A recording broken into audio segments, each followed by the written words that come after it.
Hi, ಎಲ್ರಿಗೂ ನಮಸ್ಕಾರ. ನಾನು ನಿಮ್ಮ ಪ್ರೀತಿಯ ಸಿರಿ. ನನ್ನ ಮದುವೆಗೆ ನಾನು ನೇಲ್ ಆರ್ಟ್ನ RR ನಗರಲ್ಲಿರುವಂಥ ಕ್ಲಾಸಿಕ್ ಕರ್ಲ್ಸಲ್ಲಿ ಮಾಡಿಸ್ಕೊಂಡಿದ್ದೀನಿ.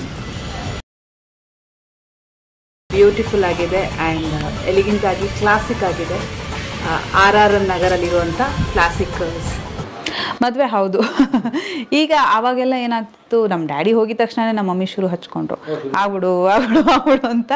ಆವಾಗ ನಂಗೆ ಒಂದಷ್ಟು ಕಮಿಟ್ಮೆಂಟ್ಸ್ ಇರ್ತಿತ್ತು, ಅದನ್ನೆಲ್ಲ ಕ್ಲಿಯರ್ ಮಾಡಿಕೊಂಡು ಬರಬೇಕಿತ್ತು ನಾನು. ಹಾಗಾಗಿ ಆ್ಯಂಡ್ ಟೈಮು ಬರಬೇಕಲ್ಲ, ಏಜು ಬರಬೇಕು. ಸುಮ್ಮನೆ ನಾನು ಅಮ್ಮ ಹೇಳ್ತಾರೆ ಅಂತ ಆಗ್ಬಿಡೋಕ್ಕೂ ನನಗೆ ಇಷ್ಟ ಅಲ್ಲ. And we are independent girls ನಾವು ಇಬ್ಬರೂ. ಸೊ ಅದನ್ನೆಲ್ಲ ನೋಡ್ಕೋಬೇಕು ನಾವು. ಆಮೇಲೆ ಬ್ಯುಸಿ ಇದ್ದೆ ಆ ಟೈಮಲ್ಲೂ ಕೂಡ ನಾನು ಶೂಟಿಂಗ್ ಅದನ್ನೆಲ್ಲ ಬಿಟ್ಟು ಬರೋದಕ್ಕೆ. ಆಮೇಲೆ I am a career oriented girl, ನನಗೆ ಕೆರಿಯರ್ ಬಿಡೋದಕ್ಕೆ ಇಷ್ಟ ಇಲ್ಲ ಆ ಥರ. ಸೊ ಮದುವೆ ಪ್ರಾಬಬ್ಲಿ ಈ ವರ್ಷ ಅಂತ ಅಂದ್ಕೊಂಡಿದ್ದೀನಿ. ಹೋಪ್ಸು ಒಳ್ಳೆ ಹುಡುಗ ಸಿಗಲಿ. ಖಂಡಿತ. But I always wish for a simple marriage. ನಾನು ತುಂಬ ಆಡಂಬರ ಅಂತ ಏನು ಅಷ್ಟು ಇಷ್ಟಪಡೋದಿಲ್ಲ. ಸಿಂಪಲ್ ಆಗಿರಬೇಕು.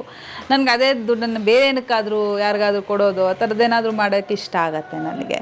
ಸೊ ಸುಮ್ಮನೆ ಇದ್ರ ಮೇಲೆ ವೆಚ್ಚ ಮಾಡಿ, ಬಟ್ ನನ್ನ ಪಾರ್ಟ್ನರ್ ಕೂಡ ಅದನ್ನೇ ಹೇಳಬೇಕಾಗತ್ತೆ. ಬರೋರು ಯಾರು ಅವರು ಅದನ್ನು ಒಪ್ಪಬೇಕಾಗತ್ತೆ. ಸೊ ಲೆಟ್ಸ್ ಹೋಪ್ಸು ಅಂಥವ್ರೆ ಸಿಗಲಿ.